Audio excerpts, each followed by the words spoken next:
జీలకర్రను మనము దూలించాలి అంటే దాన్ని కర్రతో కొడితే జీలకర్ర వచ్చేస్తుంది, మనకి చువ్వతో కొడితే జీలకర్ర వచ్చేస్తుంది. జీలకర్ర మీద ట్రాక్టర్లు, గుర్రాలు, రథాలు నడిపించరు. కానీ గోధుమలను దూలించాలంటే దాని మీద నుంచి కొన్ని బలమైన గుర్రాలని, రథాలని నడిపిస్తారు. అప్పుడు గోధుమలు మనకు బయటకు వస్తాయి.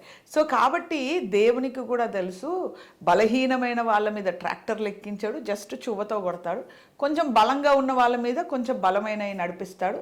కానీ ఫైనల్గా 24 గంటలు దూలించి 24 గంటలు కొట్టి అలాగే చేయరు కదా. గోధుమలు తీసుకుపోయి గానుగల్లో, జీరకల్లని తీసుకుపోయి వాటి పాత్రల్లో దాచిపెడతారు కదా. అలాగే దేవుడు కూడా బలహీనమైన వారి మీదకి కొన్ని బలహీనమైన శ్రమల చేత వాళ్ళను బలపరుస్తాడు. గోధుమల్లాగా శ్రేష్టంగా బలంగా ఉన్న వాళ్ళ మీదకి కొంచెం బలమైన శ్రమల ద్వారా దేవుడు నడిపించి ఫైనల్గా వాళ్ళని గానుగల్లో చేర్చి స్థిరపరుస్తాడు. అంటే శ్రమ తర్వాత ఒక ఆదరణ ఉంటుంది, శ్రమ తర్వాత ఒక సమకూర్పు ఉంటుంది. శ్రమ అనేది 24 గంటలు ఉండదు, శ్రమ అనేది కంటిన్యూస్గా ముందుకు జరగదు. శ్రమ అనేది కొంతకాలం వరకు మాత్రమే నిర్ణయించబడింది. రాబోయే మహిమకు మనల్ని సిద్ధపరచడానికే శ్రమ మనకి ఏర్పాటు చేయబడింది అని